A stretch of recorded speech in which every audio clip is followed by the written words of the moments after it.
Yang Mulia Bante Utamo Mahathera sudah bersama kita dengan tema hari ini menyebarkan ajaran Buddha lewat hidup sehari-hari. Ini luas sekali tapi sangat menarik sekali. Baik, kepada Yang Mulia Bante Utamo kami persilakan Bante.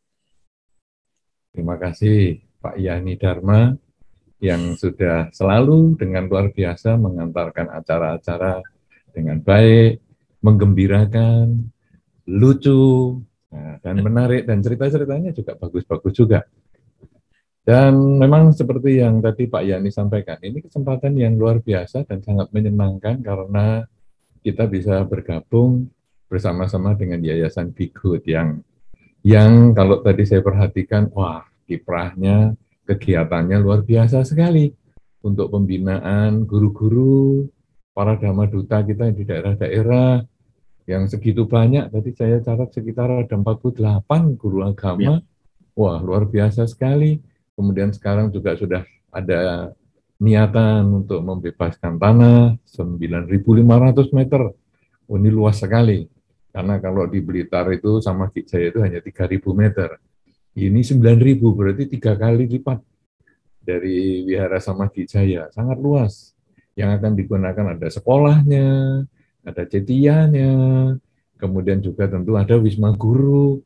Ini tentu sangat luar biasa sekali. Karena itu tentu program ini perlu kita dukung bersama sehingga nanti dapat diwujudkan dalam waktu yang tidak lama. Karena kadang-kadang kalau tanah harganya bagus, kemudian ya ekonomis lah harganya, biasanya cepat sekali terbeli. Ya, karena itu kalau tadi sudah ada sebagian mungkin yang dimiliki, yang kata Pak Yani tadi sudah bisa 500 meter persegi, nah mungkin siapa tahu nanti itu dijadikan uang muka dulu, sehingga nanti siapa tahu bisa dilengkapi oleh teman-teman semua, kita pikul bersama, karena ini sebagai wujud pelaksanaan ajaran Sang Buddha di dalam kehidupan sehari-hari, bahkan ini juga menjadi satu wujud penyebaran agama Buddha dengan atau melewati kehidupan kita sehari-hari. Ya, ini sangat menyenangkan sekali, dan tema kita seperti yang tadi Pak Yani sampaikan ini juga luar biasa, luas banget, menyebarkan agama Buddha lewat kehidupan sehari-hari. Wah, ini memang ketika topik ini saya dapatkan, wah ini saya harus mulai dari mana ya? Sedemikian luas nih. Tapi nggak apa-apa, dalam waktu yang relatif secukupnya, ya kita bahas juga yang secukupnya, karena kalau meliputi semua, ya tentu kita membutuhkan waktu juga yang panjang. Nah, sekarang kalau kita memasuki tema kita tentang penyebaran agama Buddha lewat kehidupan sehari-hari, kadang-kadang kita ini lalu berpikir, siapa ya yang layak menyebarkan agama Buddha? Karena kita merasa agama Buddha ini bagus, sehingga kita memilih agama Buddha. Kita merasa bagus karena kita cocok, cocok dengan ajaran Sang Buddha ini. Kemudian kita berusaha, gimana ya, ini kalau mau saya sebarkan, atau saya mau bagikan, atau saya mau berikan, kira-kira siapa yang layak? Nah, kadang-kadang kemudian kita download video-video dari YouTube lah, dari mana ceramah-ceramah Dhamma itu banyak sekali, apalagi sekarang setelah masa pandemi ya, atau sejak masa pandemi itu, sekarang di YouTube maupun media-media sosial lain, sangat banyak kegiatan-kegiatan agama Buddha yang kita bisa ambil, kita bisa download, kita bisa ikuti dengan baik sekali. Bahkan ada jadwalnya. Jadi kalau pagi, siapa yang puja bakti pagi, itu di Wihara ABC, Biku ABC, kemudian nanti ada juga Paramo Pandita ABC, itu ada semua jadwalnya dari jam sekian, sekian, sekian, sekian ada. Tinggal kita ngikut saja. Kemudian nanti siang, ada ceramah lagi di berbagai tempat, itu sudah ada jadwalnya semua. Kemudian sore, malam, ya, seperti acara kita malam ini pun, saya sudah mendapatkan kabar lewat media sosial dan lain sebagainya sudah beberapa waktu yang lalu. Dan karena itu sekarang juga diikuti oleh cukup banyak, baik melalui media Zoom ini maupun juga melalui YouTube. Nah, ini kan kita artinya kita bisa mendapatkan penyebaran agama Buddha itu dari banyak sumber. Sehingga tadi yang saya merasa, wah, saya cocok nih dengan agama Buddha. Senang saya mau bagikan ini. Nah, kemudian kita tinggal bagikan link-linknya tadi. Ada link video di YouTube, link di Facebook, link di media sosial yang lain, bahkan di TikTok pun ada itu. 1-2 menit ada TikTok. Nah, sampai satu ketika saya juga dikasih TikTok, wah, ini kok juga ada ceramah saya di situ. Padahal biasanya ceramah orangnya agak sedikit, biasanya isinya joget-joget sana sini, jingkrak sana, jingkrak sini. Tapi juga ada ceramah juga. Ini luar biasa. Sehingga kadang-kadang kita kemudian berpikir lagi, siapa ya yang enaknya untuk paling cocok menyebarkan agama Buddha itu? Jadi kita selalu mencari keluar. Siapa ini? Apakah para biku? Kalau tadi sudah ada website, kemudian ada media-media sosial, apakah kemudian para biku, para pandita, para romo ramani, para guru, para murid, siapa ya? Nah, saudara-saudara, kadang kita hanya mencari keluar untuk penyebaran dharma. Padahal sesungguhnya penyebaran dharma itu dapat dilakukan oleh kita semua. Karena kita umat Buddha, maka sebetulnya masing-masing umat Buddha itu memiliki dorongan moral untuk berbagi dharma. Satu contoh misalnya ya. Jadi sekarang kalau misalnya ada umat Buddha yang menikah, kemudian dia mempunyai anak. Waktu si bapak dan ibu ini yang umat Buddha, kemudian dia merasa, wah, agama Buddha ini cocok ya. Dulu kita menikahnya juga secara Buddhis nih, sekarang sudah punya anak nih. Lalu baiknya anak ini diajar agama Buddha oleh siapa ya? Jadi anak yang baru lahir itu kemudian kita pikirkan gurunya siapa? Apa nanti saya titipkan wihara? Apa saya titipkan para biku saya jadikan babysitter misalnya, supaya selain merawat, ya kemudian juga bisa mendidik, bisa nyuapin anak, dan lain sebagainya, menggendong anak. Waduh, biku siapa ya yang cocok? Atau atas Shilani ya? Nah, jadi kita kemudian berpikir keluar. Nah, tentu hal ini tidak bisa kita lakukan seperti itu. Nunggu sampai kapan? Harus menunggu keluar itu.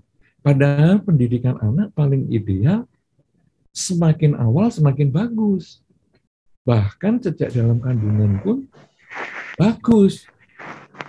Diadakan pendidikan anak. Nah, jadi gimana ya?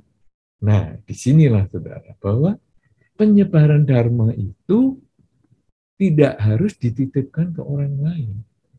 Penyebaran dharma itu sebetulnya harus kita lakukan sendiri oleh masing-masing diri kita.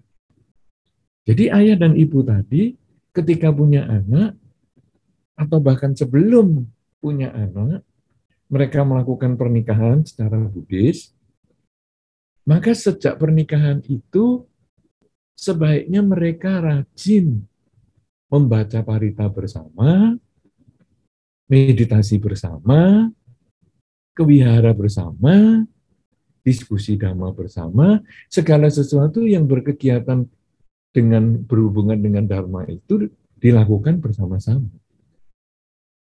Sehingga diharapkan nanti akan terjadi kehamilan yang juga terkondisi oleh calon anak yang juga tertarik dengan dharma. Karena kalau kita lihat di dalam konsep dharma, kelahiran ataupun kehamilan itu terdapat 3 unsurnya. yaitu sel telur matang atau ovum ataupun dari ibu itu matang, kondisinya memungkinkan untuk mengandung, kemudian sel sperma ada yang memungkinkan untuk membuahi sel telur, dan kemudian ada kesadaran penerus. Nah, kalau sel telur dan sperma ini membentuk tubuh bayi, maka kesadaran penerus ini adalah membentuk batin sang bayi. Nah, ketika ayah dan ibu ini tadi sejak menikah, dia membaca parita bersama, meditasi bersama, dan selalu melakukan aktivitas dharma ini bersama-sama, maka ketika sel telur dan sperma ini ketemu, terkondisilah mempunyai kesadaran penerus yang sesuai dengan dharma juga. Sehingga nanti ketika mulai mengandung, mereka suami istri ini tetap sering membaca parita bersama, melakukan kegiatan-kegiatan secara dharma itu bersama-sama, dan seterusnya. Ini sebetulnya adalah mulai dengan pendidikan atau penyebaran dharma sejak awal. Kemudian begitu lahir, bacakan parita.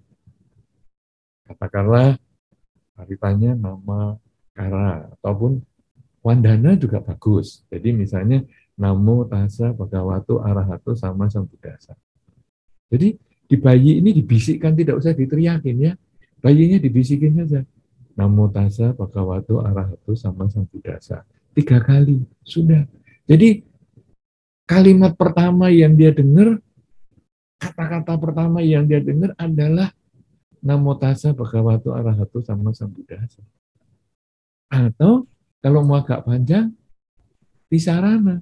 Budang saranang gacami, Dhammang saranang gacami, Sanghang saranang gacami. Jadi dengan cara seperti itu, maka bayi yang baru lahir itu sudah dikenalkan dharma. Tanpa harus mengundang biku, tanpa harus berpikir nanti saya titipkan biku siapa ini jadi babysitter saya. Tidak, tapi langsung orang tuanya yang membaca. Kemudian nanti mulai sejak anak ini masih bayi tidur, sering diputarkan parita, atau kadang-kadang juga diajak baca parita bersama, dan lain sebagainya. Sehingga kegiatan-kegiatan ini memasukkan dharma di dalam bawah sadar si anak. Sehingga nanti semakin besar, mungkin nanti ikut sekolah Buddhis yang didukung oleh Yayasan Bhikkhu misalnya. Ya, nanti kan banyak nih sekolah-sekolah Buddhisnya tadi yang sudah didukung. Kemudian juga nanti mungkin ada pendidikan guru dan sebagainya, karena pendidikan orang tua di rumah sudah dikerjakan untuk membantu penyebaran dharma tadi sejak dalam kandungan. Nah, sehingga ketika sudah mulai dewasa, mulai sekolah, dititipkan ke sekolah Buddhis. Kemudian diajak sekolah minggu, diajak ke wihara, dikumpulkan dengan para teman-teman sesama dharma, kemudian juga mendengar ceramah dhamma dari para kakak pembina, Romo Pandita, para biku sama nera, Atasilani, dan sebagainya. Dan ini akan terus berkembang. Sampai nanti anak ini dewasa, sampai anak ini nanti mempunyai pasangan hidup, sampai nanti anak ini melahirkan lagi, itu sistematikanya akan seperti ini. Sehingga kita sekarang perlu menyadari bahwa penyebaran dharma itu harus dimulai dari kita masing-masing. Tidak bisa dititipkan oleh orang lain. Karena kita ini yang menjadi dharma duta. Setiap umat Buddha sebetulnya dia memiliki kewajiban moral menjadi dharma duta. Menjadi pembabar dharma. Dengan berbagai cara. Jadi, pembabar dharma itu bukan orang yang mesti bisa nulis buku. Pembabar dharma itu bukan orang yang mesti mampu cetak buku. Karena orang mampu nulis buku itu tidak sembarang orang bisa. Menyusun kalimat yang baik, sampai orang lain mengerti, itu tidak gampang. Jadi tidak semua orang mampu. Kemudian juga Dharma Duta itu bukan berarti orang yang harus mampu mencetak buku. Karena sekarang sudah ada naskah artikelnya, kemudian mau cetak. Kadang-kadang nggak punya kemampuan untuk nyetak. Aduh, biaya cetaknya X rupiah. Sekarang kalau nyetak paling sedikit harus 1.000 buku, 1.000 jilid, X kali 1.000, wah 1.000 X. Saya nggak mampu. Ya kalau ada orang lain, kebetulan mungkin Yayasan Bigud mau cetak buku, kemudian mau cetak 1.000 buku, ya sudahlah saya ikut 1 atau 2 X semampu saya. Paling kalau ada kesempatan seperti itu. Tapi nulis buku nggak bisa, cetak buku nggak mampu, bukan berarti nggak bisa menjadi Dharma Duta. Oh ceramah, wah ya mungkin bisa ceramah Dharma. Oke ceramah, tapi bagi yang punya kemampuan. Kadang-kadang ada orang mau berbicara di muka umum saja, gemeter badannya, bingung, aku mau ngomong apa ya, malah menghafalkan naskah ceramahnya, sehingga pas di depan umum, gemeter, hafalannya lupa semua. Kadang-kadang bahkan di depan kamera, dalam pertemuan lewat Zoom saja, orang kadang gemeter, kadang gugup, sehingga aduh, aku nggak mampu nih. Oke, nggak mampu ceramah, nulis buku nggak bisa, cetak buku nggak bisa, ceramah nggak bisa. Tapi kita ini kan Dharma Duta semua. Kita ini setiap orang, setiap umat Buddha, kita kan Dharma Duta. Lalu bagaimana ini? Nah, saudara-saudara, Dharma Duta bukan berarti mesti bisa nulis, bukan berarti mesti bisa cetak buku, bukan berarti mesti bisa ceramah. Tetapi Dharma Duta di dalam Dharma ini sesungguhnya adalah orang yang mampu berubah perilakunya, mampu berubah cara berbicaranya, mampu berubah cara berpikirnya, berubah menjadi baik sesuai Dharma. Jadi, kita ini harus membandingkan dengan diri kita sendiri beberapa waktu sebelum ini. Jadi, kalau saya sudah setahun menjalankan Dharma, saya coba bandingkan. Tahun lalu dengan tahun ini, sudahkah saya menjadi lebih baik? Apakah saya sudah punya cara berpikir yang lebih baik daripada tahun lalu? Cara berbicara yang lebih baik daripada tahun lalu? Cara berperilaku yang lebih baik daripada tahun lalu? Kalau saya menjadi lebih baik, berarti saya layak menjadi seorang umat Buddha, bahkan mempunyai kewajiban moral sebagai Dharma Duta. Tapi kalau saya belum berubah menjadi baik, enggak apa-apa. Saya tetap layak, tapi saya bertekad. Saya dalam setahun ini memang belum berubah, tapi saya masih punya waktu untuk berubah. Mulai sekarang juga, saya harus berubah menjadi lebih baik. Cara berpikir, cara berbicara, dan cara berbuat. Nah, jadi kita tidak patah semangat. Saya belum baik, enggak masalah. Tapi saya masih punya kesempatan saat ini untuk menjadi baik. Tapi kalau saya sudah menjadi baik dibandingkan tahun lalu, maka tahun ini ataupun saat ini saya punya kesempatan untuk meningkatkan, untuk menjadi lebih baik lagi. Saudara-saudara, biasanya di waktu 1 tahun sekali, kita mengadakan semacam tekad atau resolusi. Kadang-kadang di tahun baru, ya tahun baru 1 Januari. Kadang-kadang apa resolusimu untuk 1 tahun ini? Oh, saya mau gini. Oke. Kadang-kadang bukan menggunakan tahun baru yang tanggal 1 Januari, kadang menggunakan tahun baru Imlek. Boleh juga memasuki tahun harimau. Tahun ini kan saya harus bertekad untuk menjadi lebih baik gini. Resolusi saya. Oke. Tapi kadang-kadang ada yang tidak mau pakai tahun 1 Januari, saya tidak ada juga yang menggunakan tahun baru Imlek. dia menggunakan Waisak, tahun baru Buddhis. Nah, ini nanti sebentar lagi nih, ya, bulan depan ini. Nanti ada Waisak. Saya sejak Waisak ini, saya bandingkan dengan Waisak lalu. Saya sudah menjadi lebih baik. Nah, sekarang yang menjadi lebih baik, saya akan tingkatkan lagi, supaya nanti Waisak depan, saya menjadi tambah baik. Sedangkan yang belum baik, saya akan perbaiki. Supaya Waisak depan menjadi lebih baik. Nah, saudara-saudara, resolusi ini kemudian kita ingat-ingat. Kalau perlu kita catat, sehingga saya harus lebih baik, sesuai dengan dharma lebih baiknya itu. Saya harus menjadi lebih baik cara berpikir, cara berbicara, dan saya bertindak saya sesuai dengan dharma. Sehingga nanti sepanjang waktu, setiap saat itu kita selalu merenung. Sudahkah dharma menjadi jalan hidup saya di kehidupan saya sehari-hari? Apakah saya masih suka emosi? Padahal di dalam dharma kan ada pengendalian diri. Apakah saya masih suka emosi? Kalau masih suka emosi, saya berusaha sekarang mengendalikan diri. Kalau dulu setiap hari saya marah, setahun yang lalu, sekarang saya sudah, 2-3 hari sekali baru marah. Sudah lebih baik. Mau tidak marah sama sekali mungkin sulit.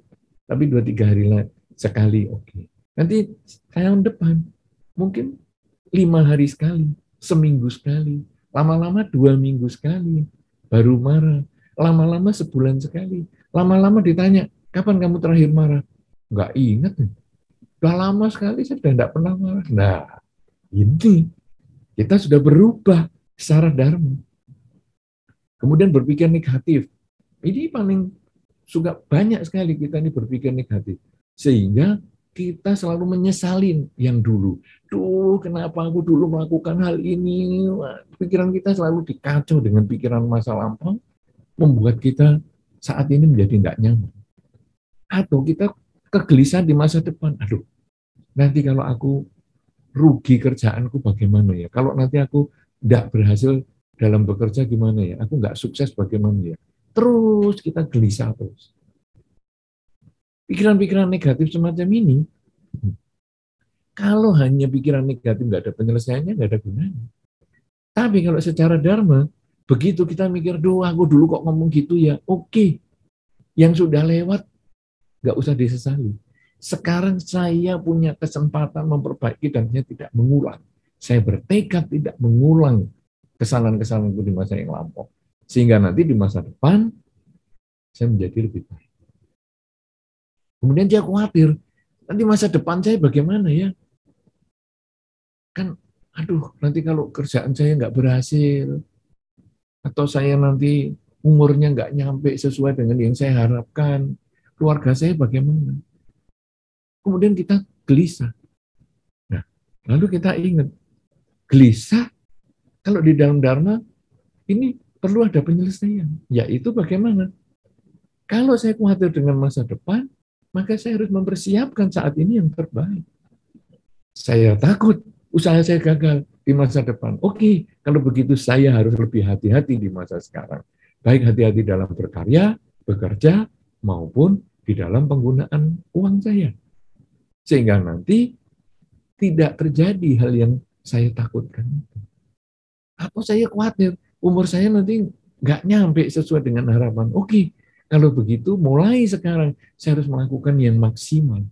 Supaya kalau saya besok sudah terlahir kembali di alam lain, 2 hari lagi saya sudah lahir di alam yang lain, maka saya sudah menyelesaikan yang maksimal yang saya bisa kerjakan. Saya memang berharap saya masih bisa 100 tahun usia saya. Tapi ternyata 2 hari kemudian saya harus lahir kembali. Tidak apa-apa, karena saya sudah melakukan yang terbaik saat ini. Dengan cara seperti itu, kita tidak lagi dicengkram oleh rasa ketakutan di masa depan, dicengkram oleh kegelisahan di masa lampau, tapi kita selalu bersemangat di masa sekarang. Dan kalau orang kemudian lalu melihat kita, kamu kok bisa ya seperti itu? Padahal kamu dulu kan pernah melakukan kesalahan yang sama. Atau dengan usahamu ini kan di masa depan kena pandemi yang berkepanjangan sampai bertahun-tahun ini. Kan risikonya tinggi sekali. Nah, bagaimana sekarang? Kok kamu bisa tenang seperti itu? Nah, lalu kita kemudian menyampaikan, loh, ini kan karena di dalam Dharma kegelisahan itu hanya permainan pikiran. Bahwa hidup kita ini tidak menyadari bahwa hidup adalah saat ini. Kegelisahan di masa lalu, kegelisahan di masa lalu, ketakutan di masa depan, itu bisa terjadi karena pikiran kita tidak fokus pada saat ini. Nah, di dalam Dharma itu kita diajarkan, saat ini saya sedang apa?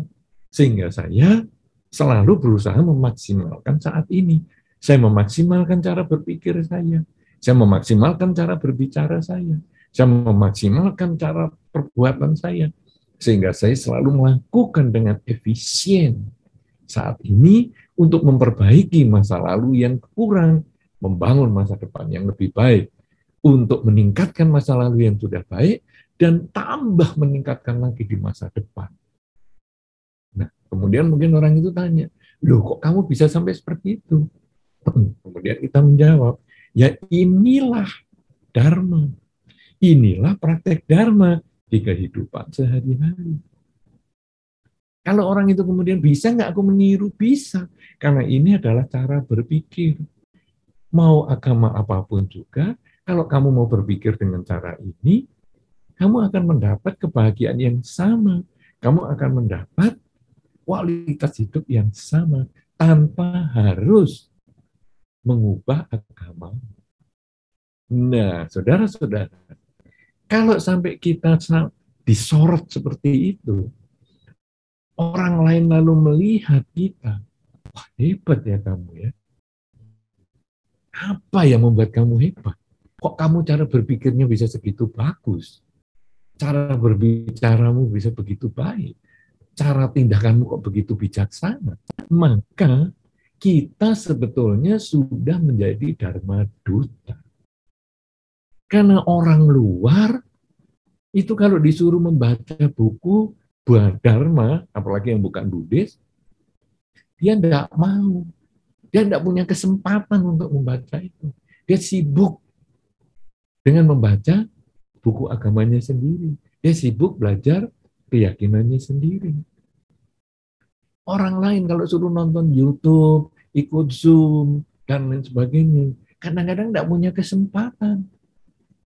Nah, tapi kalau dia melihat orang lain, temannya, orang tuanya, anaknya, saudaranya menjadi lebih baik dari sebelumnya, dia kemudian akan bertanya, kok bisa ya kamu?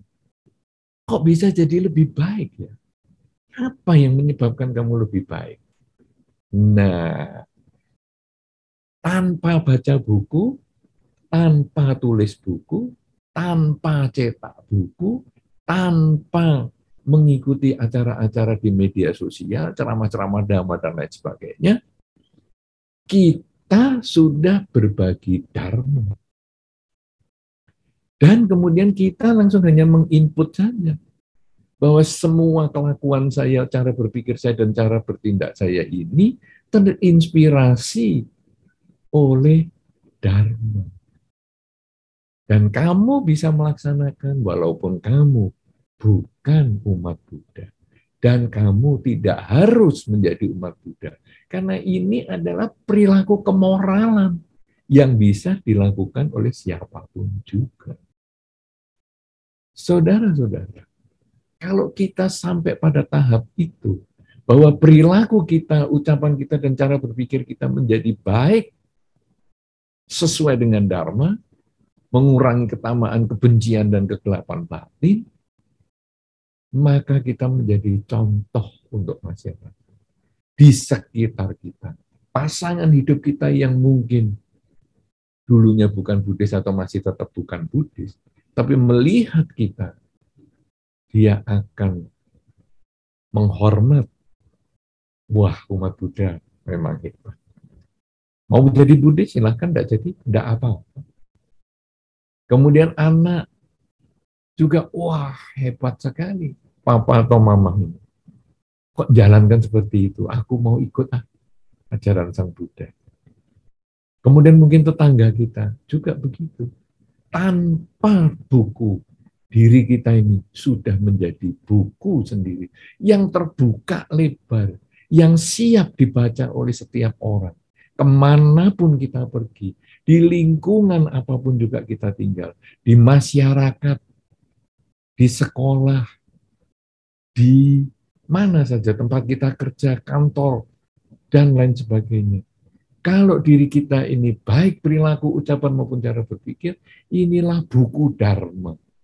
Inilah upaya kita untuk menyebarkan Dharma di dalam kehidupan sehari-hari. Tanpa tulis buku maupun cetak buku dan yang lain. Saudara-saudara, ini sesungguhnya yang harus menjadi motivasi kita di dalam kehidupan sehari-hari. Bahwa kita harus ada perbandingan.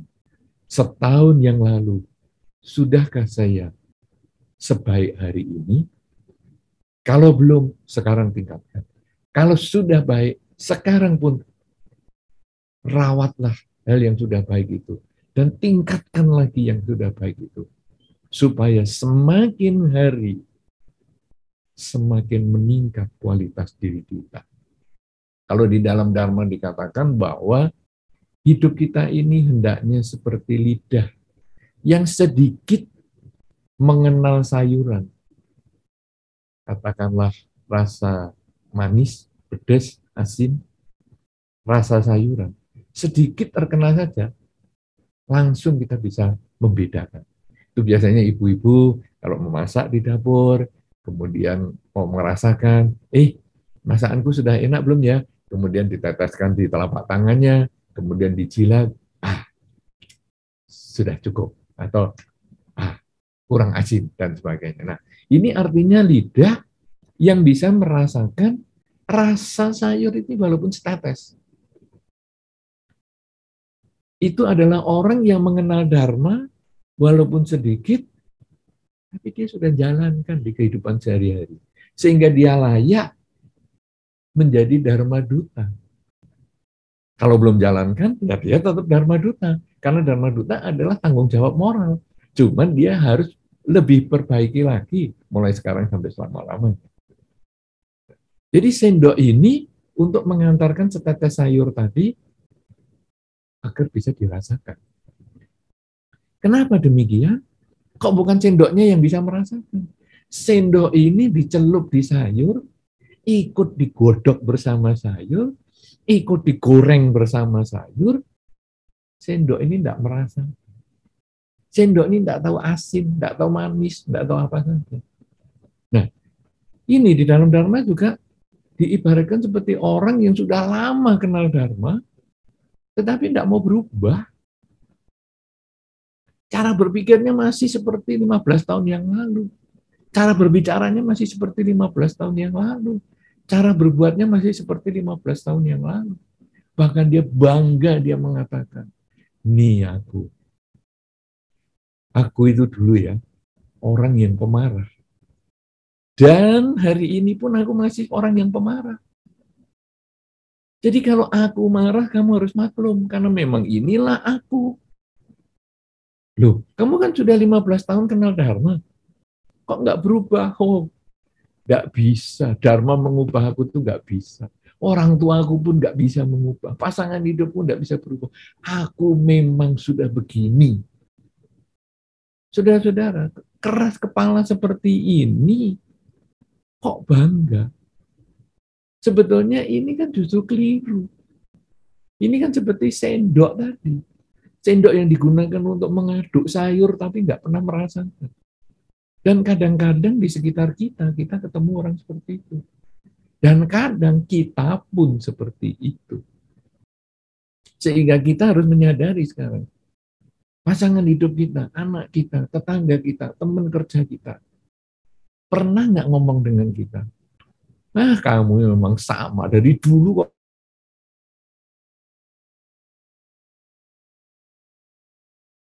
malam ini. Karena ketika kita dikatakan, kamu kok nggak berubah sih dari dulu? Berarti kita ini sendok.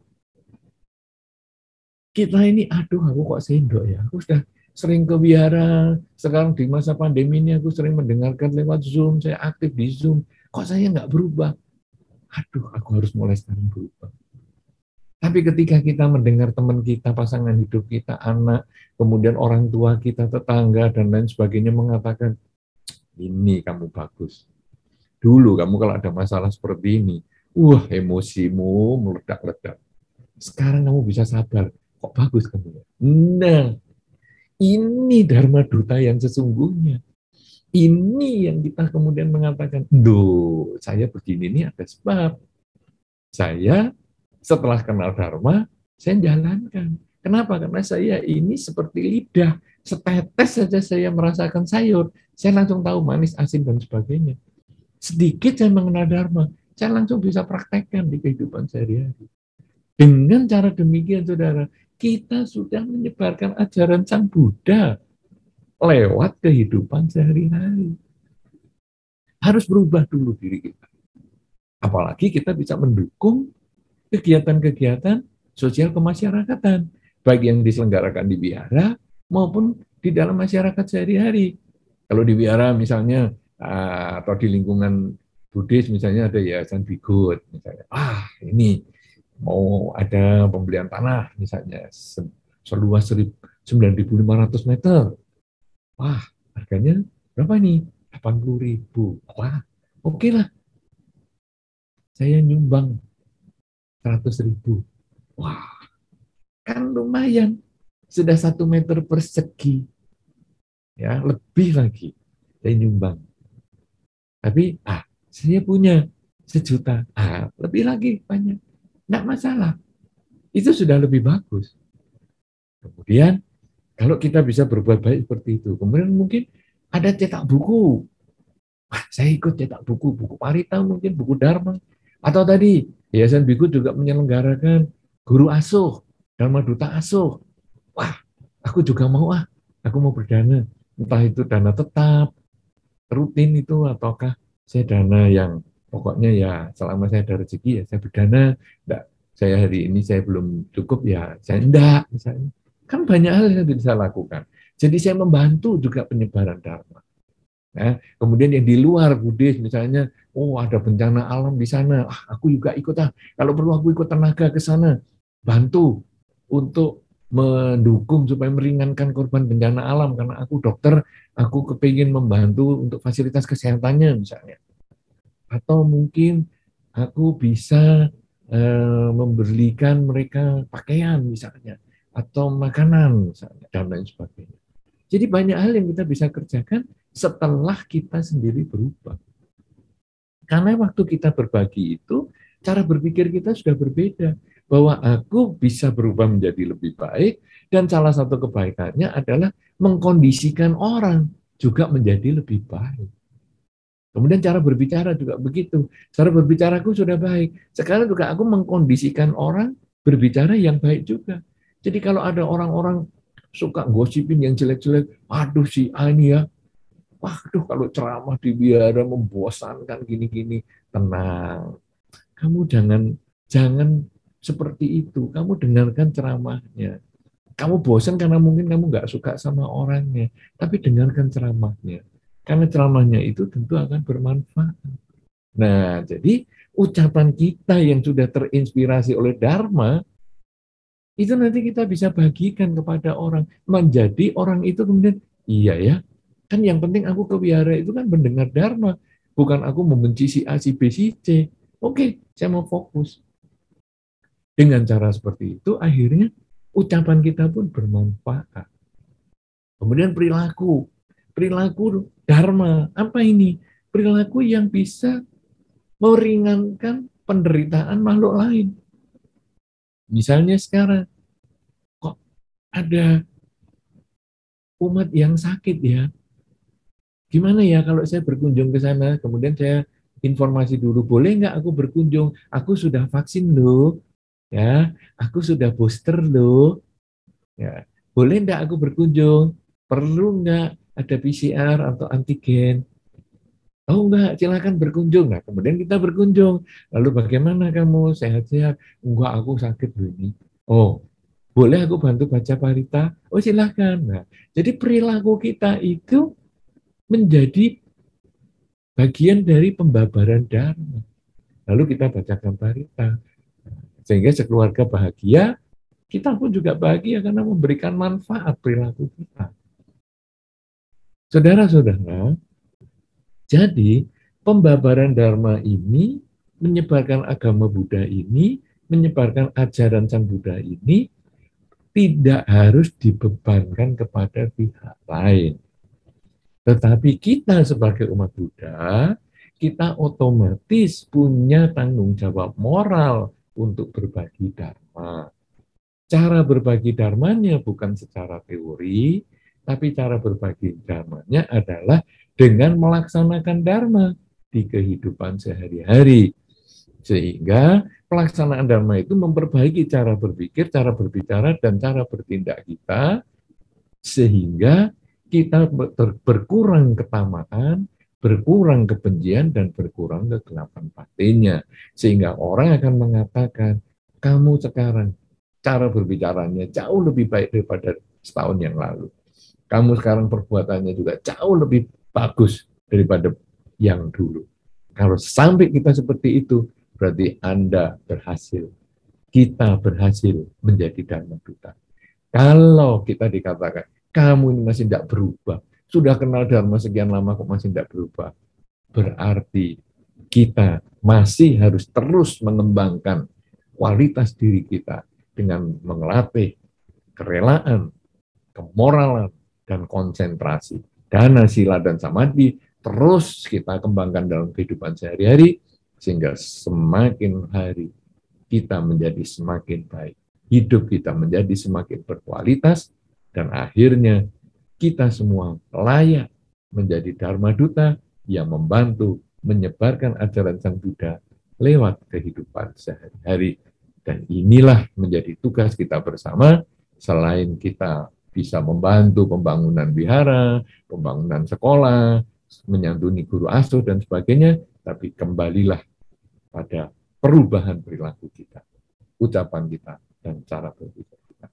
Inilah yang perlu saya sampaikan dalam kesempatan ini, dalam tema kita menyebarkan ajaran Buddha lewat hidup sehari-hari yang diselenggarakan oleh Yayasan Be Good. Semoga memberikan manfaat dan memberikan inspirasi untuk kita semua dan memancing diskusi kita, apalagi yang dibantu ataupun yang dimoderatori oleh Saudara Yani Dharma yang demikian luar biasa. Terima kasih dan saya kembalikan kepada Saudara Yani Dharma, bukan saudari, tapi Saudara Yani Dharma. Terima kasih, silakan.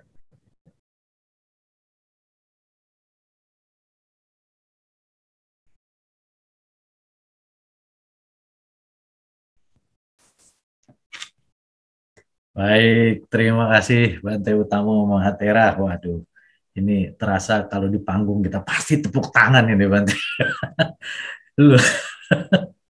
Luar biasa sekali ini Bante ya. Mungkin kalau boleh disimpulkan sedikit kali Bante izinkan bahwa yang terpenting adalah perubahan.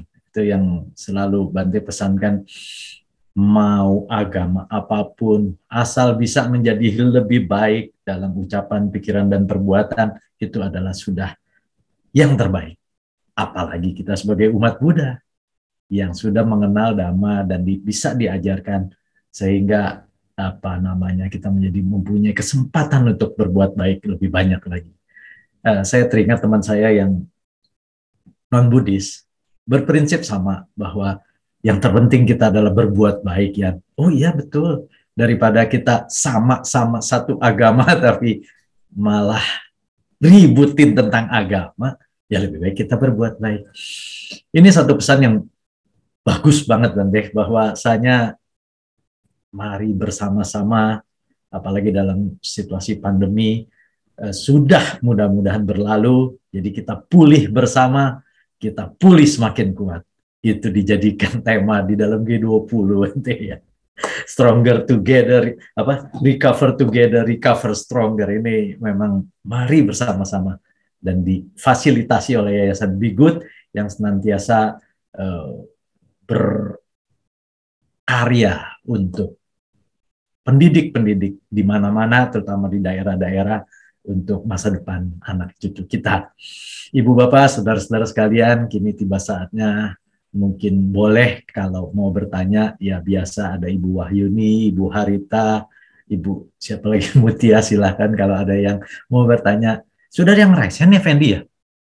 Sudah, Koyani, Oh, tapi ini saya satu dulu yang sudah nanya duluan di chat, habis itu mungkin ke yang raise hand. oh oke, oke. Silakan, silakan. Boleh di-share ya pertanyaannya. Oh, Ibu Mutia Nandat ya. Oke. Apakah menyanyi Nida Bodo untuk menidurkan bayi melanggar sila ketujuh? Nah, loh. Ya, atau menyanyi, menikmati ya. Baik, baik. Berarti ini mungkin saya sambung sedikit. Besok itu kita udah mulai bagi yang mau melatih 1 bulan pendalaman Dhamma. Besok kita mulai tanggal 15 April untuk menuju Waisak. Silakan, Bante. Sila ketujuh dulu nih, Bante. Tentang nyanyi. Baik, terima kasih Pak Yani. Jadi bagaimana ya kalau di dalam 8 sila ya, besok saya juga mengisi itu Pak Yani. Ya, tidak tahu tapi apa dengan Pak Yani atau enggak. Jadi kalau di dalam 8 sila kan ada yang tidak nyanyi-nyanyi. Kemudian ini kan Nina bubuk. Ya, kalau tidak bubuk digigit nyamuk. Wah, ancaman lagi. Ya, jadi apakah ini melanggar sila ketujuh? Sebetulnya kalau Anda mau menyanyi nyanyi Buddhis masih oke. Ya. Jadi ada beberapa kalau di dalam melatih sila itu dulu saya ingat ada juga rombongan para penyanyi di wihara. Aduh, kita ini dalam 1 bulan ini kan kita melaksanakan ya 1 bulan pendalaman dharma, kita akan melaksanakan 8 sila. Tapi saya ini kan anggota menyanyi lagu Buddhis di wihara, bagaimana? Nah, karena lagu Buddhis ini termasuk membantu penyebaran dharma, kalau tadi kan perilaku ya, perilaku juga ucapan, nah nyanyian ini sebetulnya juga penyebaran dharma, maka ya untuk yang apa ya istilahnya yang lurus lah, garis lurus lah. Wah, nyanyi lagu Buddhis ya tidak boleh. Ya sudah, itu garis lurus. Garis agak sedikit bengkok. Apalah lagu Buddhis. Nah kalau bengkok banget, lagu apa-apa juga enggak apa-apa, yang penting itu enggak melekat. Nina bubuk ya boleh. Wah ini dia. Biasanya orang mengambil jalur yang ya sedikit fleksibel. Jadi kalau mau menidurkan anak, apalagi umat Buddha ya kan, kalau kita menjalankan 7 sila nih, ya, sila ke-7 kan, 8 sila. Ini kan sila ke-7-nya. Kenapa enggak lagu Buddhis saja yang dinyanyikan? Misalnya lagu kelahiran Buddha Gautama saja, kan menjelang Waisak nih. Jadi 1 bulan itu lagunya kelahiran Buddha Gautama terus. Boleh. Atau ini kadang-kadang umat Buddha ini lagu yang paling dia ingat sejak masih sekolah minggu walaupun belum sekolah adalah Dana Paramita. Nah, sehingga sambil digendong Nina boboknya adalah mari kita berdana. Sehingga nanti anak ini dari kecil, mari kita berdana, mari kita berdana. Nah, karena ditanya, loh kenapa kok mari kita berdana? Kan lebih bagus ini menjelang Waisak, kan kelahiran Buddha Gautama, nggak hafal. Ya setelkan lagu dulu, MP3 dulu toh, ya atau buka YouTube kan ada itu. Misalnya kelahiran Buddha Gautama terus kita menyanyi. Sudah menyanyi, nah nanti YouTube-nya sudah dimatikan, kita nyanyi sendiri kan juga bisa. Ya, jadi kenapa harus Nina bubuk gitu loh maksud saya. Ya, kalau Anda mau menyanyikan anak Anda supaya bisa tidur, coba lagu Buddhis. Karena lagu Buddhis itu cenderung tenang. Ya, jadi jarang yang sampai ngerok itu jarang banget. Karena kalau sekarang bayinya dibikinkan lagu ngerok walaupun Buddhis, saya kira bayinya rambutnya juga bisa ikut jimprak-jimprak juga. Tapi biasanya lagu Buddhis itu kan tenang, ya. Walaupun Dana Paramita pun juga tenang, tidak didukung oleh, iya kita menyanyikan lagu Dana Paramita supaya Anda bersemangat, mari kita gini, sehingga Anda waktu merokok kantong Anda bisa banyak, satu genggam Anda masukkan. Saya kira ya tidak sampai segitu. Dana Paramita ya tetap lagunya ya kalem-kalem, supaya dipikir baik-baik apakah berapa lembar yang mau saya masukkan. Loh, nah kan seperti itu, sehingga Anda silakan menyanyikan lagu. Karena ini yang garis yang agak sedikit bengkok, Anda silahkan menyanyikan lagu untuk menidurkan anak, tapi pilihlah lagu Buddhis. Tapi kalau Anda mau pakai yang garis lurus, enggak ada nyanyi-nyanyi. Jadi anaknya begitu nangis, nak ingat nak, ini sekarang mama papa sedang jalankan atasila. Kamu mau nangis, mau apa terserah, pokoknya mama enggak menyanyi. Dan mama juga tidak menyetelkan lagu. Jadi kamu harus bisa tidur terus, sendiri. Boleh juga dikejami begitu. Awas kalau tidak tidur. Ini mama atas sila. Baru lapar nih. Dan macam-macam. Wah, malah ngancam. Atas sila itu supaya dirinya menjadi lebih baik, lebih sabar, malah ngancam. Anaknya sendiri dikorbankan jadi korban ancaman, kan ya keliru. Jadi santai aja. Ya, tapi bagi yang garis lurus, memang biasanya nggak mau nyanyi. Tapi kalau terlalu lurus, orang lain nyetel dimarahi loh. Ya ini yang nggak bener juga. Tetangga nyetel lagu, kita datangi rumahnya, bawa golok. Kamu tahu nggak kalau saya ini sedang jalankan 8 sila? Enggak, saya bukan Buddhis. Tapi kamu tuh nyetel lagu tuh mengganggu aku. Ini golok. Ya memang yang ngomong itu roti siapa? Wah, malah emosi kita. Loh, kita ini jalankan 8 sila kok malah jadi emosi. Ya tapi ya gitu. Jadi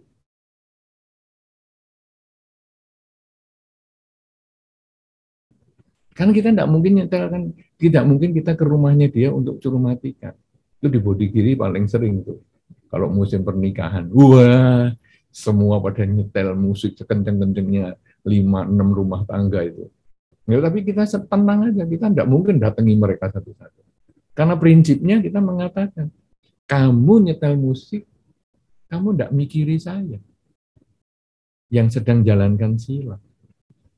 Nah, ngapain saya harus mikiri kamu yang tidak jalankan sila? Kan namanya ini bertepuk sebelah tangan kalau cinta.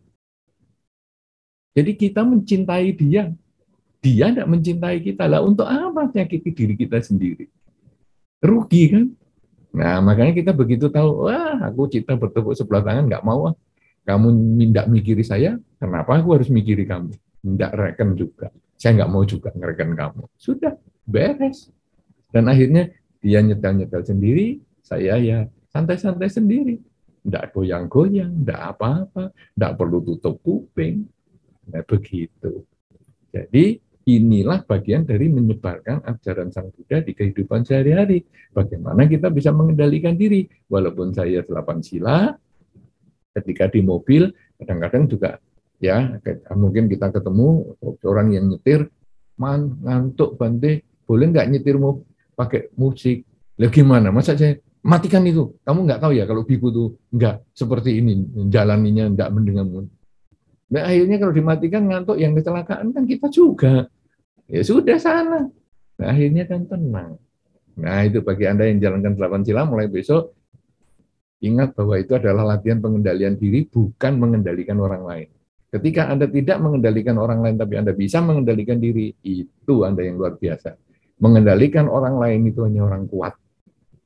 Gagah, perkasa, punya pangkat, punya kedudukan, punya kuasa. Tapi mengendalikan diri sendiri, itulah orang bijaksana. Dan ini yang harus menjadi sasaran umat Buddha untuk menjadi orang bijaksana, karena kita ketika menjadi bijaksana, kita telah menyebarkan ajaran Sang Buddha lewat kehidupan sehari. Begitu jawabannya untuk yang pertama pertanyaannya. Terima kasih. Silakan Pak Yani Dharma.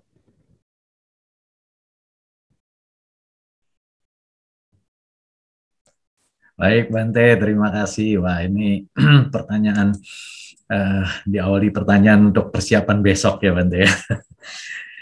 Jadi kalau saya berbagi sedikit nih, mumpung nih Bante lagi pertanyaannya tentang lagu. Kalau saya tuh seneng gendong anak dulu masih kecil, lagunya tuh seragam semua, yaitu Aku berlindung pada Buddha. Betul sih, sejuk dia tidur, aku berlindung.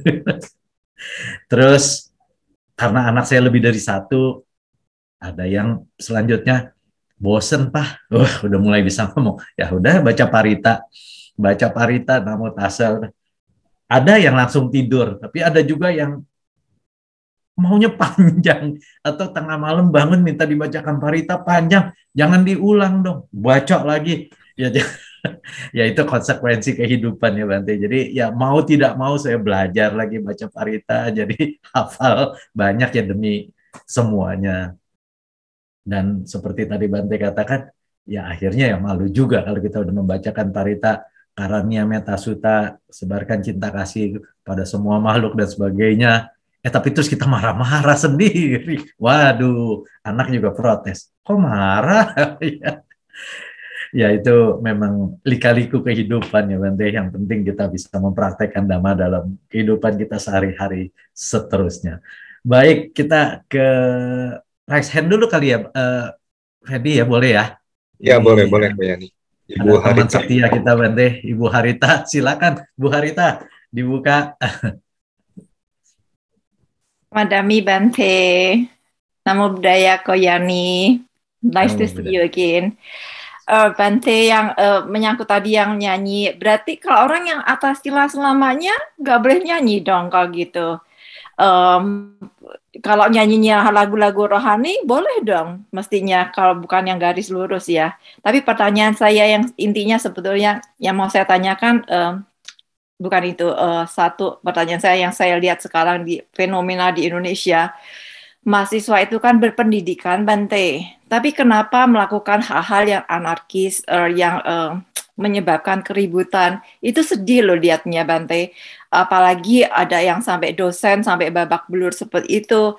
Karena saya orang yang sangat menghormati guru, walaupun saya sudah lulus sampai sekarang udah jadi pensiun, saya guru SD pun saya masih kirimin kartu Natal. Apalagi guru-guru yang dosen-dosen saya kuliah, selalu saya kirimin apa saja karena saya menghormati guru. Begitu lihat ada dosen UI sampai babak belur gitu, saya sampai speechless, saya nggak tahu salahnya di mana itu Bante. Amat tolong jawab yang soal nyanyi itu. Berarti saya nggak boleh nyanyi selamanya kalau gitu Bante. Makasih. Iya. Baik. Ya. Langsung Pak Yani ya. Langsung ya boleh lah Bante, silakan. Oke. Jadi kalau memang garis lurus, kita sekarang ngukur diri kita saja. Kita mau garis lurus atau garis sedikit bengkok? Ya, kalau kita mau garis lurus, ya sudah. Karena Anda risikonya untuk seumur hidup, mau misalnya untuk waktu yang lama, misalnya 1 bulan, 2 bulan, setahun, 2 tahun itu mau menjalankan 8 sila, ya tidak menyanyi. Itu kalau garis lurus ya seperti itu. Ya, tapi kalau mau jadi garis yang agak sedikit bengkok, ya selama lagu Buddhis nggak apa-apa lah. Dengar lagu juga lagu Buddhis nggak apa-apa ya. Tadi yang Pak Yani itu bagus juga. Jadi waktu beliau misalnya anaknya bayi misalnya menina bubukkannya dengan lagu misalnya di sarana atau apa, itu bagus sekali. Aku berlindung tadi itu bagus sekali. Itu bisa dilakukan. Bagi yang memang 8 silanya sedikit fleksibel, tidak problem itu, boleh saja. Nah, sekarang mau fleksibel atau lurus, tergantung siapa ya, tergantung diri kita, karena itu latihan kita. Kemudian tentang emosi. Sebetulnya ya oke lah, memang kejadian kemarin ada dosen dipukuli mahasiswa. Tapi kita tidak melihat itu sebagai satu kelompok-kelompok ya, tapi saya melihat di dalam dunia ini pengendalian emosi itu sulit. Ya, Anda lihatlah di Amerika sendiri, karena kasus pandemi kemarin ada toko-toko dijarah dan sebagainya, juga di beberapa negara di Eropa, ya itu artinya apa? Orang itu sulit mengendalikan emosi. Malah kalau di Amerika yang ditembaki itu sekolah loh. Baik anak-anak kecil apa segala itu lebih parah sebetulnya. Kalau di sini kan dipukul pakai tangan, batu mungkin kayu, tapi kalau di sana kan sekolah yang ditembaki itu. gurunya pun ada yang kena. Nah, jadi saya melihat ini adalah ketidakmampuan pengendalian diri. Nah, sekarang tadi saya sudah sampaikan umat Buddha itu adalah secara memiliki kewajiban moral untuk menjadi Dharma Duta. Kalau sekarang kita sebagai umat Buddha, hendaknya kita jangan sampai terlibat pada perilaku yang tidak terkendali seperti itu. Jadi misalnya, Anda nanti pertanyaan pada diri sendiri. Kalau saya punya kekuasaan, saya punya massa, saya punya kekuatan, kemudian ada orang tidak suka sama saya, atau saya tidak suka sama dia, apa yang saya lakukan? Apakah saya memaafkan dia? Apakah saya mau menggerakkan massa saya? Apakah saya mau menggerakkan kekuasaan saya? Itu kembali ke diri kita. Itu paling gampang. Nah, jadi di puncak Anda emosi, lihat cara berpikir Anda, sadari cara berpikir Anda. Apa yang terjadi? Kadang-kadang kan kita nyamuk saja loh. Nyamuk seekor nying waktu kita mau tidur. Itu sudah bisa menjadi contoh kita itu mau memain kuasa atau main emosi. Bikin tidur nggak enak. Nah, kenapa? Karena nyamuk lemah. Kita merasa kuat. Kita punya kuasa. Jadi biasanya lampu mungkin kalau malam tidur itu dimatikan atau diredupkan. Begitu saya hidupkan lampunya, saya semprot dia lo itu kita berarti pengendalian dirinya sudah lemah. Tapi kalau kemudian kita ya sudahlah, nyamuk aja, biar aja lah. Saya mungkin mau ngalah ya, saya pasang kelambu aja. Sekarang kan kelambu banyak sekali yang bentuknya kayak tudung saji itu ada. Ya, jadi bagi Anda yang mungkin kesulitan, wah kelambu kalau digantung di plafon kan susah. Oh ada kelambu tudung saji, jadi dilipat ini. Nanti begitu ada nyamuk, ya lipatannya dibuka, pas untuk tudung saji kayak gitu, udah masuk situ. Nyamuk mau nging sana sampai pagi, kan nggak mau pusing. Ya, kamu mikiri saya nggak mikiri kamu. Kamu yang bertepuk sebelah tangan sekarang, rasain lu. Sudah, santai. Nah, dengan cara seperti itu, berarti kita sudah bisa mengendalikan diri. Kita sudah menjadi umat Buddha yang lebih maju. Ya, jadi itu satu contoh aja. Kemudian kita ketemu dengan orang yang menjengkelkan. Awas kamu, kalau saya bisa magic, saya santet kamu. Ya sudah, jelas itu kita belum bisa mengendalikan diri. Tapi begitu, sudahlah. Kenapa? Oh, dia nyakiti saya. Ya sudahlah, dia bikin karma buruk. Saya kan karma buruk saya berkurang. Buah karma buruk saya berkurang. Ibaratnya saya ini, di punggung saya bawa ransel. Isinya batu, atau isinya air minum lah, air minum mineral lah. Banyak nih air minum mineral dibuat. Saya termasuk seksi logistik ini, dalam pepergian ini saya termasuk seksi logistik, sehingga di punggung saya ini menyediakan minuman mineral. Waduh, bawanya berat sekali. Kemudian ada teman, aku minta dong minumannya. Oke, kita bagikan, tambah ringan. Dulunya ada 15 botol, 15 kilo nih. Sekarang berkurang 1, 14. Teman lain minta lagi. Oh, saya kasih lagi. Saya kasih lagi. Lama-lama kurang 15 kilo sampai jadi 10 kilo, 5 kilo, 3 kilo, dan akhirnya habis. Tinggal punya kita sendiri 1, selesai. Nah, ketika dia memaki kita, ketika dia memarahi kita, ketika dia menjengkelkan kita, sebetulnya dia sedang mengambil beban kita. Nyaman dong? Jadi dia mengambil. Nah, kalau kita marah sama dia, emosi sama dia, kita mengambil balik beban lagi. Dia sudah ngambil 1, kita ngambil lagi. Bu, aku kok berkurang 1? Nggak mau, aku mau tambah lagi 2. Dia cuma marahin kita marahin dia sampai habis-habisan sama keluarganya, berarti kita nambahin 2 botol lagi. Aduh, tambah berat. Nanti kita suka begitu sama orang lain. Akhirnya kita yang keberatan. Dan kita kemudian mengatakan, kamu ini gimana kok semua, aku semua ini sampai bebanku begitu berat. Yang salah siapa? Yang salah diri kita yang menambah beban kita sendiri. Dia sudah ngurangi, kita malah nambahin lagi, keluarganya pun kita hajar habis-habisan sampai nggak bisa apa-apa. Yang rugi diri kita sendiri. Kalau kita sudah berpikir seperti itu, begitu ketemu orang yang menjengkelkan, sudahlah, semoga kamu bahagia. Saya pun juga bahagia karena bebanku sudah kamu kurangi. Hidup di sini aku bisa mematangkan buah karma buruk yang ini terhadap kamu. Baguslah, aku masih tahan kok.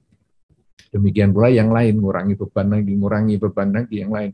Jadi ketika kita ketemu dengan orang yang menjengkelkan 15 orang yang menjengkelkan, kita merasa beban kita sudah berkurang banyak sekali. Dan begitu kita merasa, aduh, enak ya ternyata hidup ini kalau sudah nggak ada beban. Karena baik kita ini berbuah sendiri. Jalan kita jadi lebih cepat karena kita nggak punya beban. Jalan kita lebih cepat, kita maju. Akhirnya kita lihat teman-teman kita yang tadi menjengkelkan itu, semua ketinggalan di belakang. Ya, akhirnya mereka penuh penderitaan dan kesulitan. Aku ketika pandemi begini, aku bisa melewati dengan baik sekali. Lah yang untung siapa? Diri kita. Kenapa diri kita untung? Karena kita bisa memaafkan. Karena kita bisa melakukan kebajikan, bahkan kepada orang yang tidak suka kepada kita. Yang tadi Pak Yani sampaikan ketika membacakan Karania Metasuta kepada anaknya, maka jangan karena marah dan benci mengharap orang lain celaka. Nah, itu kenapa? Karena orang lain yang membuat kita marah dan benci itu sebetulnya dia sedang mengurangi beban punggung kita. Kenapa saya harus marah, mengharapkan dia celaka? Berarti saya menambah ulang beban saya. Dia ngambil satu, saya malah ngambil lebih banyak. Dengan cara seperti itu, hidup kita tenang. Dan itulah pengendalian diri. Kalau kita bisa menjadi seperti itu, teman kita terinspirasi oleh kita, dia bisa ngikut. Teman yang lain terinspirasi oleh kita, dia ngikut. Keluarga kita terinspirasi menjadi ikut. Lingkungan kita terinspirasi menjadi ikut. Dan akhirnya kita berada di lingkungan orang yang mudah mengendalikan diri. Dan akhirnya emosi-emosi masyarakat itu akan lebih gampang diredam. Kalau hanya satu orang yang mukul dan semua orang menghalangi dia dan tidak lagi mengikuti pemukulan itu, tidak ada pemukulan massal. Tapi ketika orang itu belum bisa mengendalikan diri, maka satu orang mukul, iya kebetulan semua hajar semua. Itu sama dengan di wihara. Kalau para biku habis makan langsung serbu, semua rombongan, semua buahnya kayak makhluk-makhluk yang luar biasa itu. Padahal kan santai aja. Kalau sampai kebagian ya bagus. Kalau enggak kebagian ya nggak apa-apa. Di luar juga masih banyak makanan. Kenapa begitu serbu sampai kadang-kadang ngambil sebanyak-banyaknya, orang lain nggak dipikirkan. Ini kan sebetulnya mentalitas kan. Dan itu Anda temui di mana saja. Kasus yang Anda sampaikan itu hanya satu kasus, tapi sebetulnya banyak sekali versinya yang seperti itu. Bahwa kalau ada satu orang mulai, ya ini para Bante sudah selesai makan, ayo kita serbu. Wah, satu orang yang komando, provokatornya langsung semua sampai dorong-dorongan. Enggak perlu, ngantri aja santai. Ngambil secukupnya, ingat belakangnya, sudah begitu. Nah, itu cara kita untuk pengendalian diri. Dan itulah termasuk cara menyebarkan ajaran Sang Buddha di kehidupan saya. Kita menjadi contoh, bukan menuntut orang lain berubah, kitalah yang harus berubah. Mudah-mudahan ini menjadi lebih jelas, Ibu Harita di Los Angeles. Para dewa. Anumodana Bante, semoga Bante sehat selalu. Sama-sama, terima kasih. Semoga Ibu juga sehat selalu. Silakan Pak Yani. Ya, baik Bante, terima kasih. Saya tambahkan sedikit saja Bante ya tentang pertanyaan Ibu Harita, bahwasanya kalau yang kejadian kemarin di Jakarta itu memang kental sekali nuansa politiknya, dan ada grup kami yang banyak mantan mahasiswa gitu ngobrol di sana, bahwa yang melindungi dosen tersebut juga adalah para mahasiswa katanya gitu. Jadi memang ramai sekali. Cuma ya bersyukur kejadiannya sampai di situ, dan kita juga bersyukur sebagai umat Buddha, tadi Bante katakan bahwa pengendalian diri adalah yang terbaik, dan kita berdoa selalu semoga kita berada di tempat yang baik dan selalu membawa manfaat untuk kita dan lingkungan. Karena kenyataannya saya waktu Senin kemarin, maaf nih jadi berbagi sedikit ya, saya mengantar anak saya ke bandara.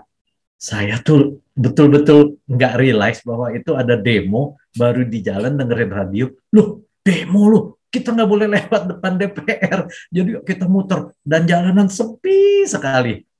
Sampai pulang saya baru ngeh, gila ini memang sudah disetting sedemikian rupa, itu demo bakal ramai.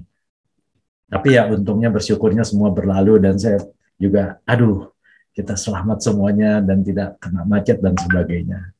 Ya kira-kira seperti itu Bu Harita, pesan Bante, praktek Dhamma setiap hari, setiap saat, itu bagus sekali. Terima kasih Bu Harita, terima kasih Bante juga atas penjelasannya. Ko Fendi, kita mungkin ke raise hand dulu kali ya. Ada, ya, betul ya? Ada guru asuh ya kalau nggak salah ya, Pak Eko Imam Subandrio ya. Boleh begitu ya Pak Fendi ya? Silakan. Ini Bante, ada guru asuh nih kita. Silakan Pak Eko. Wandami Bante, ya, Suki Hontu untuk Bapak Ibu sekalian. Sedikit prolog dulu Bante ya. Silakan Pak Eko. Ya, perkenalkan nama saya Eko Bante. Saya dari Banyuwangi dan semenjak 3 bulan yang lalu kurang lebih saya mencoba untuk ya bahasanya berbagi dhamma di Kalbar, khususnya di Singkawang, Bante. Ya, kurang lebih saya sekarang mengajar di 2 sekolah, nah, dan dua-duanya kebetulan SD. Nah, jujur Bante, ini sedikit pergulatan batin dalam diri saya berkaitan dengan praktik dhamma dalam kehidupan sehari-hari. Bahwasanya kalau seorang guru ya tiap hari kerjaannya ngajar, dan okelah yang diajarkan berkaitan dengan ajaran Sang Buddha. Jujur Bante, ketika di Singkawang ini, kebetulan saya tinggal di Singkawang, hidup saya gantungkan salah satunya kepada Yayasan Bhikkut. Mengapa demikian? Karena kalau mengandalkan sekarang guru honor di sekolah, sekalipun itu di Kalimantan, tanpa Yayasan Bhikkut, mungkin hidup saya akan seperti Pertapa Gotama yang menyiksa diri 6 tahun, Bante. karena mungkin saja demikian ya. Sehari mungkin harus makan ya setengah piring, mungkin kalau hanya dari sekolah, Bante. Jujur itu, Bante. Maka untuk sementara di Singkawang kurang lebih saya lupa jumlah gurunya, 7 atau 8 yang di cover hidupnya dari Yayasan Bhikkut, khususnya yang dari luar Kalimantan, itu cukup terbantu, Bante. Nah, cukup terbantu. Nah, maka dari itu pula timbul nih pertanyaan dalam diri saya.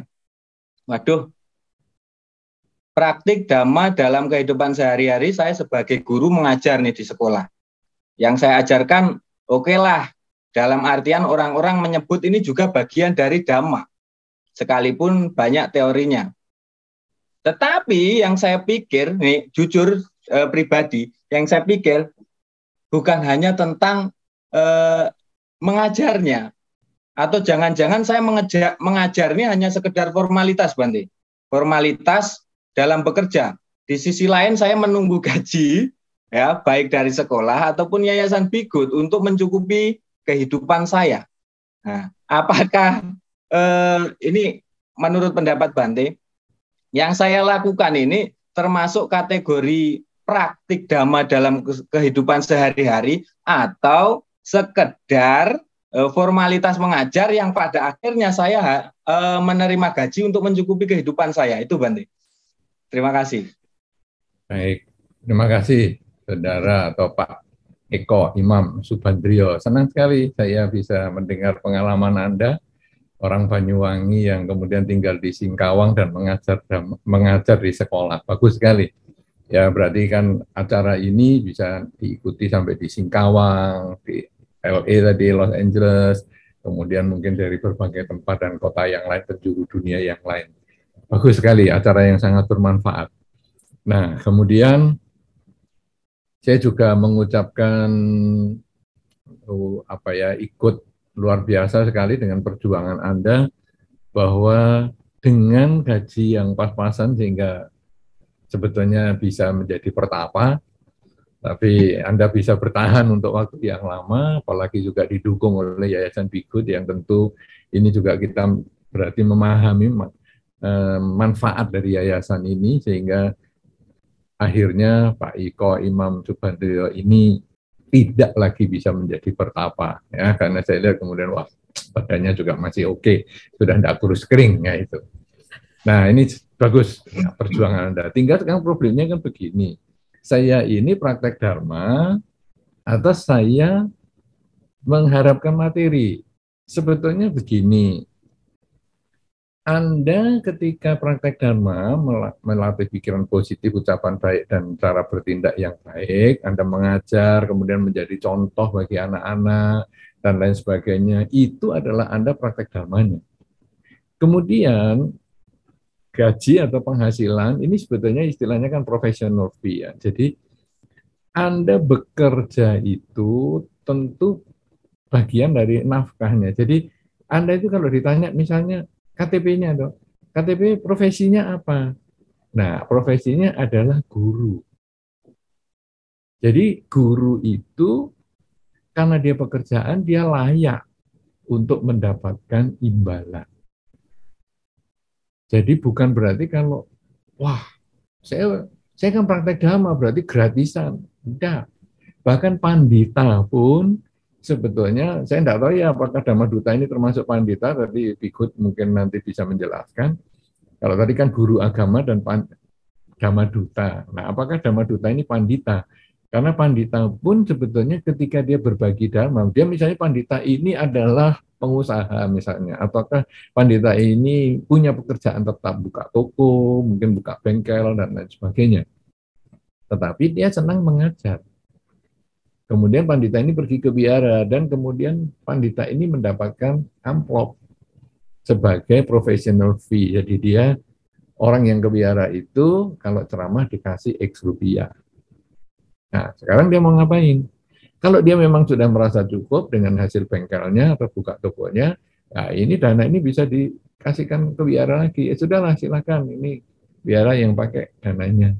Enggak masalah, saya ini sekalian untuk hari Minggu saya happy lah ke biara, ketemu dengan teman-teman. Nah, itu mungkin ada.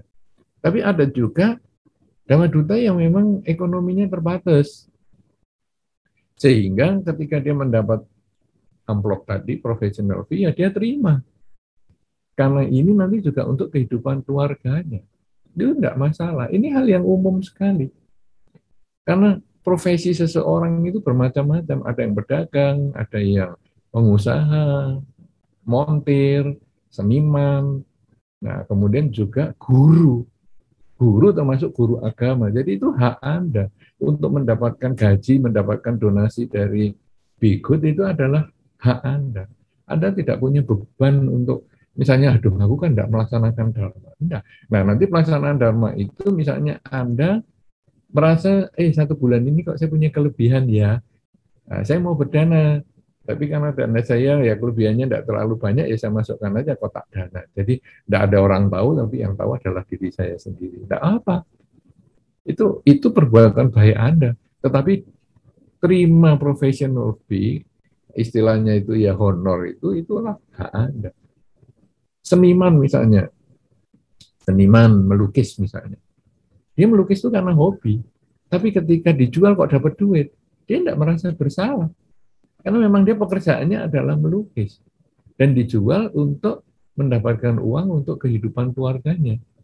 Nah sekarang saudara Imam atau Pak Imam Eko Subandrio ini, kalau sudah menikah, ya nanti kan dia juga butuh uang untuk kehidupan rumah tangganya. Tapi kalau belum, dia juga harus persiapan untuk kehidupan berumah tangga. Kalau terus Anda tidak punya persiapan, nanti Anda tertarik dengan satu wanita, ingin menjadikan dia pasangan hidup, lalu ditanya, kamu sudah punya tabungan berapa? Tidak punya apa-apa lah, kan repot. Anaknya orang nggak dikasih makan, nanti makannya pakai apa? Itu banyak buku-buku dhamma, kamu bisa makan itu buku-buku dhamma, kan repot nanti.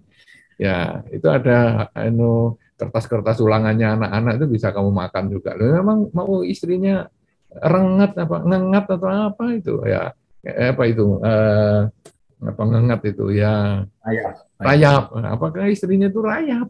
Ya kan bukan. Istrinya ya butuh makan. Nanti anaknya apakah juga rayap suruh makan kertas-kertas soal itu kan juga bukan. Nah, jadi professional fee itu adalah layak untuk diterima hak Anda itu. Begitu ya Pak Eko, mudah-mudahan mengerti. Ini kan yang dimaksudkan kan itu, Bang. Jadi kalau Anda misalnya nanti sebagai guru ceramah di wihara juga misalnya, kemudian nanti di wihara kadang ngasih amplop untuk Anda boleh terima. Nah, yang yang mungkin kurang pantas adalah ketika Anda menentukan, saya ini sudah lama di Singkawang, jadi kalau saya mau ngisi di wihara ya kalau ini biasanya saya amplopnya itu ya X rupiah. Kurang dari itu nggak bisa, kalau lebih ya silahkan. Nah, itu yang kurang pantas. Ya, tapi kalau guru memang kan sudah ada tuh. Guru Anda satu SKS itu mau berapa? Satu jam pelajaran itu berapa? Dan Anda mengisi berapa kali? Itu hak Anda. Guru les pun Anda nanti misalnya di rumah ngelesi juga untuk anak-anak. Kan ada juga les Buddhis misalnya. Anaknya dileskan agama Buddha, dileskan aja sama Pak Eko misalnya. Anda pun boleh menerima professional fee. Itu hak Anda, itu kerja Anda, keringat Anda itu. Tidak apa-apa. Ya. Nah, kalau les itu kadang ada harganya kalau les.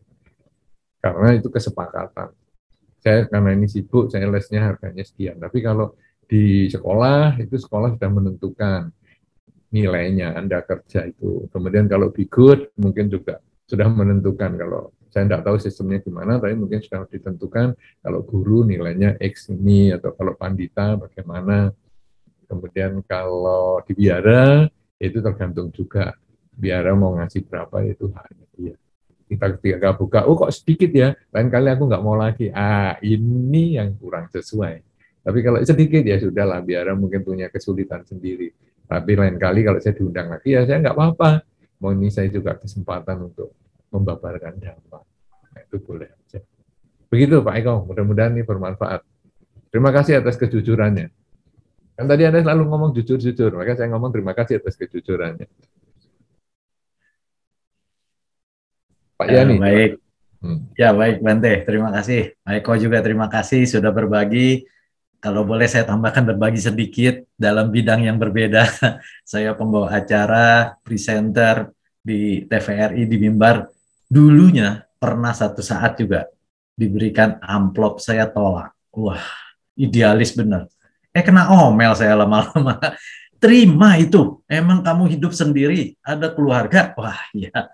Jadi akhirnya kita terima. Tapi setuju sekali yang Bante katakan, tidak usah menentukan, itu akan datang sendiri Pak Eko. Itu apa ya? Ada yang ngatur gitu, istilahnya gitu ya. Dikasih amplopnya tipis, terima kasih. Tebal, terima kasih. Nggak dikasih, ya terima kasih juga diberi kesempatan berbuat baik. Itu pasti ada hasilnya. Tetap semangat Pak Eko. Anda makan sedikit-sedikit nggak apa-apa. Pada masanya juga saya dulu kuliah. Pernah ada teman saya, tapi bukan saya sih. Dia siapkan Indomie, pagi dia panasin, kuahnya aja dia makan pakai nasi, siangnya pakai nasi, malamnya baru dimakan Indominya. Itu perjuangan hidup, dan sekarang hidupnya lumayan. Tapi ya kira-kira seperti itu, hukum karma tidak akan pernah salah alamat. Bante memberikan semangat motivasi untuk kita semua. Baik, terima kasih. Selanjutnya, Pak Fendi ada lagi mengenai dari slide? Ada slide, ada. Ya, silakan. Nanti kita bacakan. Ini tentang atas sila lagi nih Bante. Bante, jika menjalankan 8 sila tapi kondisi kita sakit, bagaimana menjalankannya? Apakah menunggu kondisi sehat dahulu? Karena minum obat harus habis makan. Wah, ini pertanyaannya tentang obat ini Bante. Silakan Bante. Iya. Nampaknya ini orang-orang persiapan untuk besok semua nih Pak Yani. Jadi tanyanya 8 sila terus-terusan ya. Ya memang besok ini luar biasa sekali, 1000 atas sila nih. Wow, 1000 atas sila, latihan atas sila. Atas sila. Bukan hanya atas silani saja, karena rasanya juga pria wanita pada latihan besok 1000, tak terbayangkan dah. Nah, kalau sakit bagaimana? Nah, ini di dalam Dharma ini sakit yang sungguhan ya, karena nanti kadang-kadang menyakitkan diri sendiri ada juga. Jadi kalau yang sakit sungguhan itu memang selalu ada kompensasinya. Jadi misalnya peraturan para biku misalnya. Peraturan para biku itu kalau biku mau membabarkan dhamma, kemudian bikunya sedang berdiri, umat itu sebaiknya tidak berbaring. Jadi umat ya duduk atau sama berdiri, tapi biasanya ya duduk atau bersimpuh begitu. Nah, tetapi dikatakan ketika biku membabarkan dhamma, umat boleh berbaring kalau sakit. Nah, artinya ketika sakit itu bisa ada kompensasi, ada ya dispensasinya, bukan kompensasi tapi dispensasi, ada pengecualian. Sehingga sekarang ketika Anda sakit, kemudian harus jalankan 8 sila.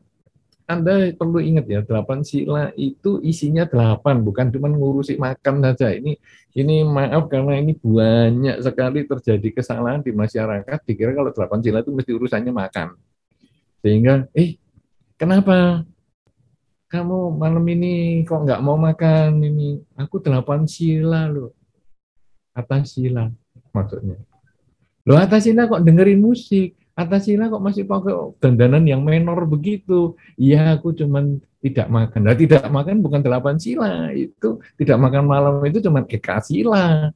Karena kalau 8 ya 8 paketnya komplit. Nah, ini kadang beberapa begitu. Jadi, loh, kamu kok sekarang langsing? Iya, aku sekarang atas sila. Loh, maksudnya apa? Giwangmu aja segede itu. Iya, maksudnya aku nggak makan malam. Oh ya, itu sih eka sila. Ya cuma satu. Nah, ini jadi 8 sila itu sebetulnya ke-8-8-nya ya. Tapi yang mungkin yang dimaksudkan ini tadi dalam pertanyaan adalah sila tentang tidak makan setelah tengah hari. Ini bagaimana? Ya, sila ke-6 ini. Kalau tidak makan kan saya sakit mah. Atau saya punya sakit yang harus minum obat. Ada berbagai cara. Kalau garis lurus, tidak minum, tidak makan, tidak minum obat juga, hajar terus. Itu kalau mau garis lurus. Tapi ya biasanya obat ya dimakan lah. Ya. Nah itu nomor 1. Nomor 2, kadang-kadang ada yang sedikit bengkok, ataupun ya masih bisa dimasukkan kelompok lurus. Sebelum minum obat itu, dia minum madu. Karena madu itu boleh. Tapi minum madunya biasanya ya, kalau yang masih perlu seperti itu, madunya hanya pakai sendok aja. Disendoi, bukan dikasih air. Itu kan jadi air madu. Nanti jadi madu itu 1 sendok makan gitu, kemudian dimakan. Itu 1 sendok. Anda makan madu itu ya, 3 sendok makan. Sudah bisa minum obat itu tanpa melanggar. Boleh. Nah, kadang terus ada jus, ada apa ya bisa. Nah, yang sebetulnya yang garis agak sedikit fleksibel banget, yaitu makan. Ya sudahlah, saya terpaksa makan roti kayak, makan buah kayak, ya sudah, tidak apa-apa. Itu kan kita masih latihan semua, masih bisa. Tapi kembali lagi, latihan itu tergantung pada diri kita. 5 sila sebetulnya adalah latihan untuk supaya kita ini tidak sampai menyakiti atau berbuat karma buruk dengan pihak lain. Tapi 6, 1, 7, 8 itu adalah latihan tekad kita sendiri. Tidak makan setelah tengah hari. Sebetulnya kalau kita renung-renung, makan malam itu apa karma buruk? Kan tidak. Menggunakan wangi-wangian itu apa karma buruk? Nonton TV apakah karma buruk? Tidur dan berbaring di tempat yang tidak sederhana itu apakah karma buruk? Tidak, dia tidak ada karma buruknya. Cuman tekad kita ini kan tidak makan setelah tengah hari.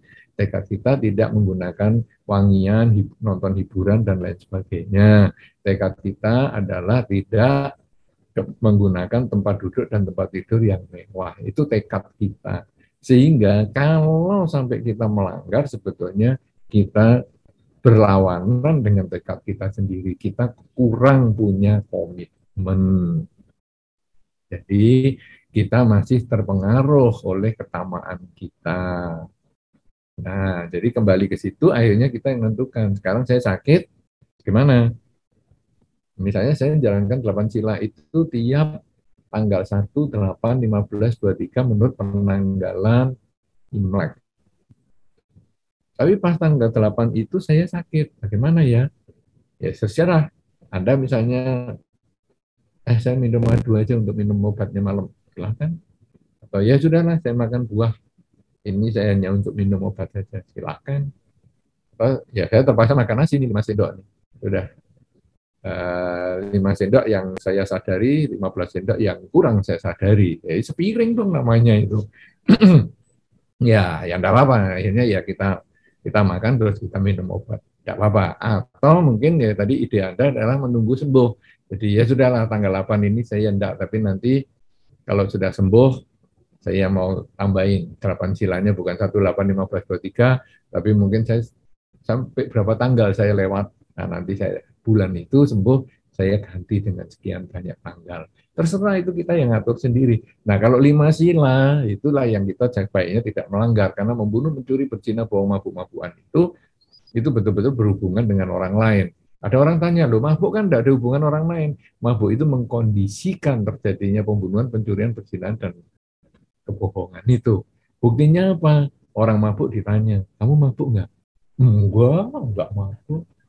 Mabuk enggak mabuk. Lalu apa ditanya terus-terusan? Enggak mas kamu ya, aku sudah ngomong kan. Nah, terjadilah perkelahian, terjadilah ini itu dan lain sebagainya.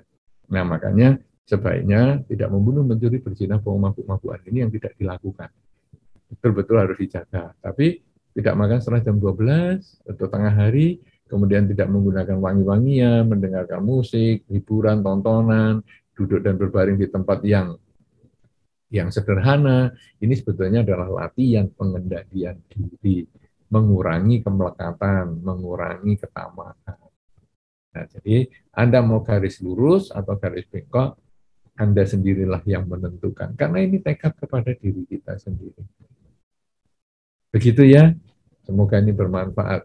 Silakan Pak Yani, lanjut. Ya, baik Bante, terima kasih.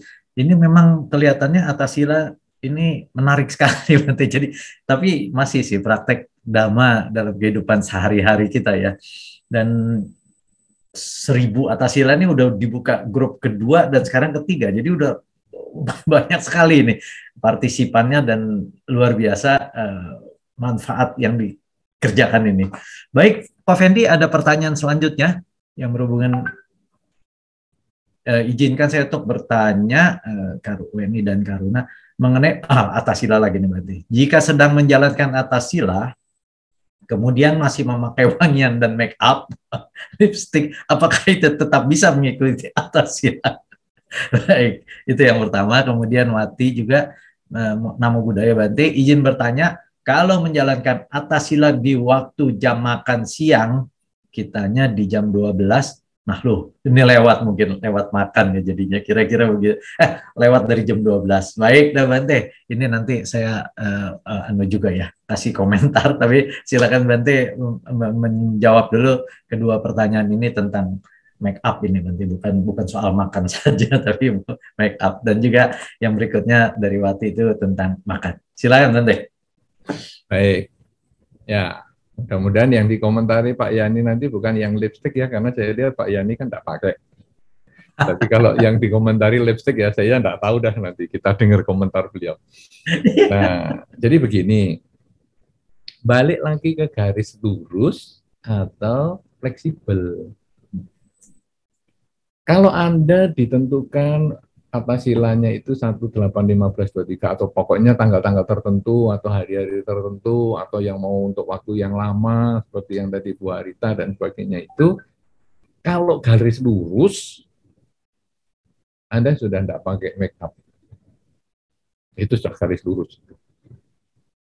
Kemudian makan setelah jam 12 juga nggak Anda lakukan. Ya. Tapi ya tentu tidak akan jadi petapa lama, karena Anda bisa makan pagi, bisa, ya. Jadi sehari makan sekali sebetulnya ya cukup, ya. Karena biku kan banyak yang makan sekali sehari, ya nggak apa-apa, hidup-hidup aja. Jadi Anda sarapan yang secukupnya aja. Ya, kan sarapan Indonesia lain sama bule. Kalau sarapan bule ya roti mungkin, telur rebus ya. Kalau sarapan Indonesia kan nasi soto, nasi goreng, wah kue tiaw untuk sarapan, aduh luar biasa. Ya tapi itulah, ya itu jadi cukup sebetulnya sehari kerja. Itu kalau garis lurus ya. Garis lurus yang lain adalah Anda milih waktu. Karena yang jalankan sila kalau ini bukan program ya, jadi kita sendiri yang misalnya bukan program nasional, kalau besok ini kan hari apa ini besok? Besok ini Jumat ya. Jumat mungkin masih ada yang kerja dan lain sebagainya. Wah, tidak bisa ikut. Tapi kalau sekarang Anda yang menentukan sendiri. Saya pokoknya sebulan 4 kali saya latihan atasila. Oke. Karena saya tidak menggunakan make up, tidak menggunakan lipstick, tidak makan setelah setengah hari, saya milih bukan hari kerja. Nah, jadi saya milih hari Minggu mungkin. Jadi saya mengajak keluarga, ayo nak, semua makan, itu sebelum jam 12. Bisa. Kemudian malam ya silakan pada makan, saya enggak makan. Itu bisa. Kemudian, kalau Anda yang fleksibel, lalu Anda melakukan latihan 8 sila ini untuk waktu yang panjang, atau mungkin ya besok lah Anda mulai jalankan 8 sila, pas besok jalankan 8 sila, harus ketemu klien. Aduh, gimana ini? Nah, bagi para wanita, karena ini saya ngomong tentang wanita ya, nah ini karena kan bedak sama lipstick kan biasanya wanita, itu terpaksa pakainya agak tipis-tipis. Itu kalau yang fleksibel bisa. Pokoknya nggak menor lah, bibirnya ya yang tipis-tipis saja lipstiknya. Nggak usah yang nyolok sampai kayak bikang itu, nggak usah. Biasa-biasa aja. Nah, itu nanti itu kesannya sih tidak pucet ya. Karena banyak juga umat Buddha ini kadang pucet-pucet ke wihara. Kok pucet-pucet semua? Ada beberapa orang mengatakan, kamu mesti umat Buddha. Itu lingkungan loh ya, bukan Buddhis, lingkungan tetangga. Ataupun orang ketemu, kamu mesti umat Buddha. Kenapa? Karena pucat. Maksudnya pucat apa? Nggak ada aksesorisnya di mukanya. Terus bajunya juga kurang rapi. Ini kebanyakan umat Buddha seperti ini. Banyaknya. Anda temui atau mungkin Anda juga termasuk pelaku, saya nggak tahu. Kalau nanti Anda sedikit rapi, orang akan mengatakan, agamamu pasti bukan Buddhis. Loh, kenapa? Karena kamu rapi, nggak kayak biasanya. Nah, ini kadang ya ada yang seperti itu. Lalu saya pernah sedikit tanya-tanya lah, survei di lingkungan tertentu kan tadi katanya seperti Cak Lontong ya, oke lah kita survei sedikit lah. Ya katanya Pak Yani begitu. Nah, jadi saya survei. Kenapa tuh? Kamu kok kalau ke wihara kok pucet itu kenapa? Baju juga, aduh kadang bahasa Prancisnya namanya kempros. Kamu kok kempros ini kenapa? Wah, Bante, duduk di lantai aja loh. Ini problemnya. Duduk di lantai. Lah yang dipakai duduk kan bukan mukanya. Kenapa mukanya nggak di sedikit ditata gitu loh. Malah yang lihat juga para Bante aja. Loh, yang lihat para Bante, ya ini kan bukan seperti itu. Nah, makanya beberapa cowok-cowok mengatakan, saya kalau mau cari nggak di wihara kok Bante. Kenapa? Kubus-kubus semua. Aduh, ini tuh. memalukan. Nah, tapi beberapa sekarang generasi muda sudah agak berubah sih, sudah mulai agak rapi begitu. Nah, balik lagi ke problem tadi.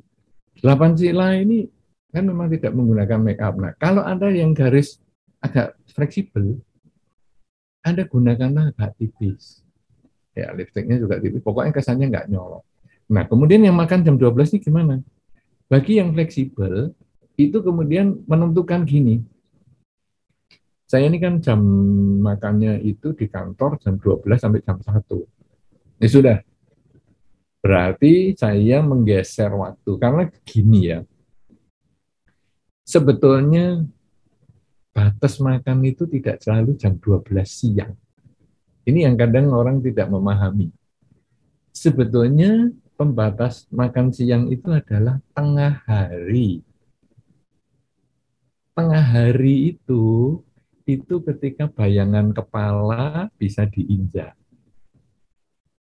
Nah, sayangnya kita kebanyakan sudah tidak sering kena matahari ya. Jadi kita nggak tahu bayangan kepala itu bisa diinjak itu kapan.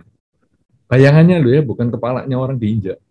Jadi bayangan kepala kita sendiri yang kita injak itu berarti tengah hari persis, matahari dikulminasi. Saya nggak tahu kalau di Singkawang saya kira lebih cepat loh, karena dia kan di 0 derajat itu. Garis khatulistiwa. Garisnya, lintangnya. Ya 0. Jadi mungkin itu persis banget. Tapi kita itu juga nanti ada itu pasti bayangan kepala kita injak. Itu sebetulnya tiap waktu itu berbeda. Karena matahari ini kan gerak utara selatan. Nah, jadi sebetulnya nanti kalau Anda perhatikan baik-baik, itu ada jam 11:04 itu sudah matahari, bayangan kepala bisa diinjak. Sebetulnya jam itu sudah tidak boleh makan lagi. 11:04. Terus geser nanti 11:20, 11:30, 11:40, terus geser terus itu jamnya. Terus nanti jam 12 pas, itu ada titik kulminasinya itu ya, kepala bayangannya bisa diinjak. Terus nanti 12:04, 12:30, itu bisa kejadian. Nah, jadi kalau biku di Thailand itu dia punya bukunya. Hari ini jam berapa kulminasinya? Nah, kalau di HP sementara ini belum ada titik kulminasi itu. HP itu adanya matahari terbit sama matahari tenggelam. Kalau Anda buka HP, matahari terbit di sini jam berapa? Langsung tahu. Sekarang bulan ini jam segini, matahari tenggelam bulan itu. Segitu jamnya, itu ada. Tapi mestinya ada titik kulminasi. Itu yang menentukan jam makan. Nah, supaya gampang, jam 12 saja. Itu kurang lebih. Nah, karena kita sudah tahu seperti itu, sebetulnya tadi saya kerja itu mulai makan jam 12 jam makan. Sebetulnya kalau kita waktunya itu pas geser di 12:30 misalnya, kulminasinya itu sebetulnya tidak salah setelah jam 12 itu. Nah, tapi karena kita supaya lebih gampang, oke, saya akan makan jam 1 terakhir. Jadi, pokoknya jam 1 terakhir. Kalau sampai saya terlambat karena pekerjaan banyak dan lain sebagainya, sampai jam 1:05 saya nggak makan. Nah, ini garis sedikit fleksibel tapi lurus. Jadi kita menentukan jamnya sendiri.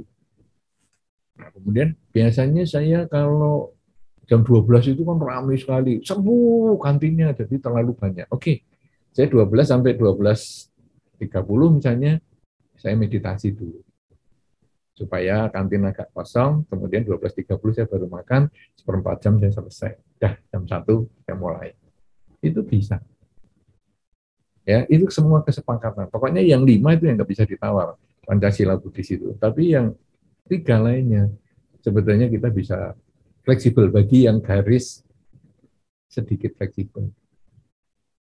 Begitu. Jadi ini terjawab sudah pertanyaannya, bagi yang menggunakan lipstick, kemudian bedak, wewangian termasuk ya, wewangian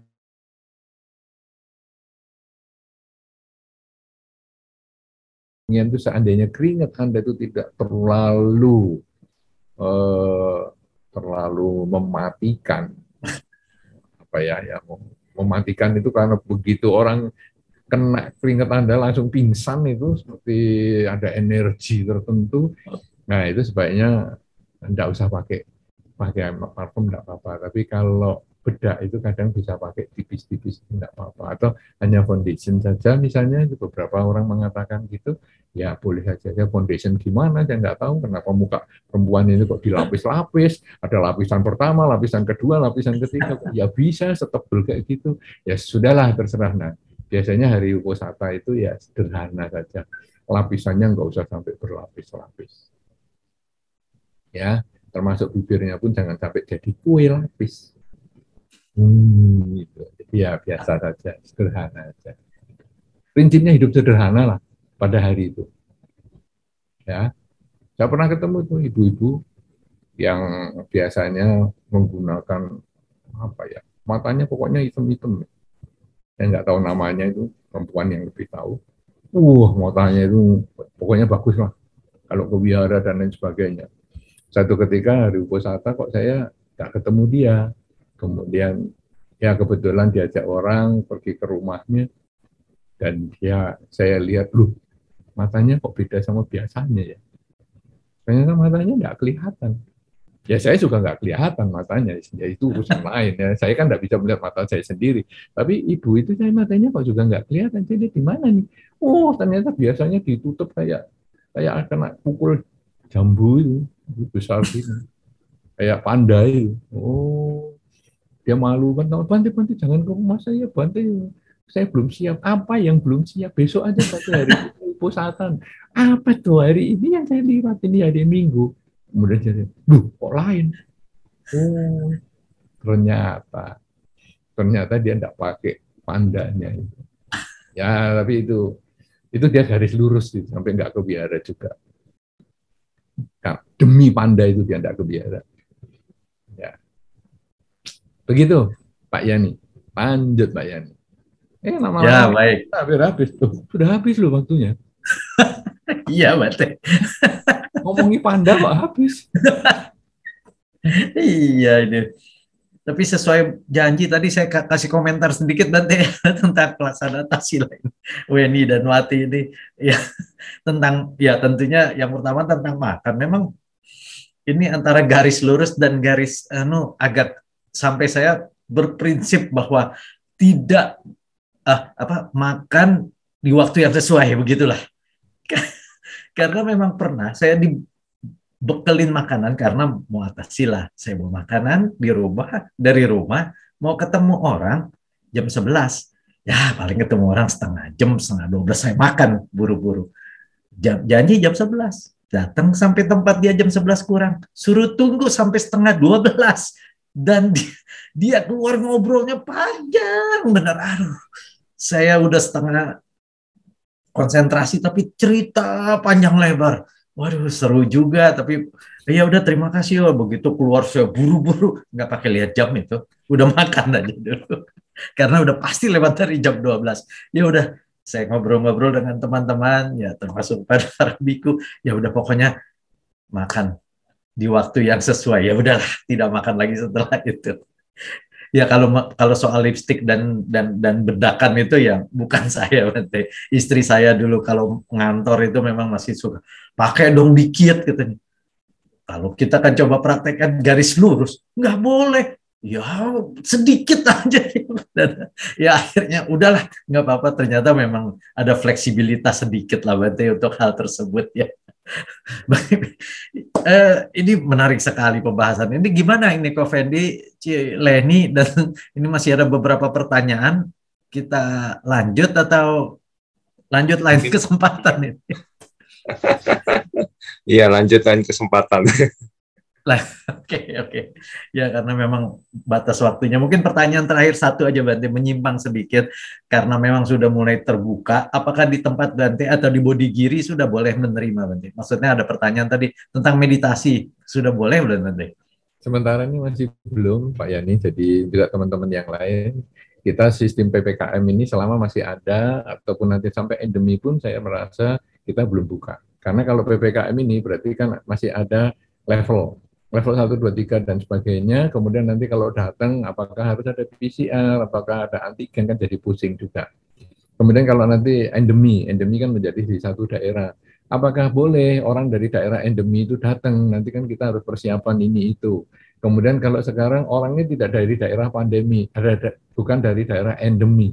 Tapi kemudian dia mampir dulu seminggu yang lalu dari daerah endemi. Kemudian pergi ke biara.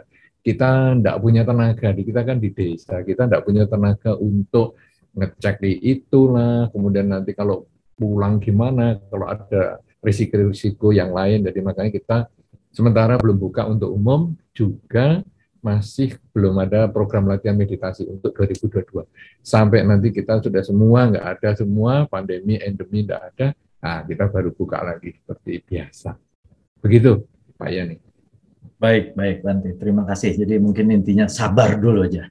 Praktek di rumah atau dimanapun di tempat yang kita bisa praktekkan. Bante boleh kasih apakah kalau pesan Ko Fendi closing statement Bante? Wah, gitu kira-kira pesannya Bante. Katanya tadi ada satu pertanyaan dulu. Yang ini ya, pertanyaannya buka atau tutup ini tadi ya? Sebetulnya masih banyak ini Bante, ternyata Ko Fendi barusan sampaikan masih banyak. Jadi kita sudahi dulu aja sampai di sini. Kita lanjut lain kesempatan begitu ya Ko Fendi ya. Iya, Ko Yani. Iya, sebab kalau diberikan nanti banyak panjang lagi. Termasuk ada yang raise hand gitu, Ko Yusuf. Aduh, mohon maaf dah, kita lanjut lain kesempatannya. Bante boleh kata penutup atau kalimat penutup penyemangat untuk kita semua.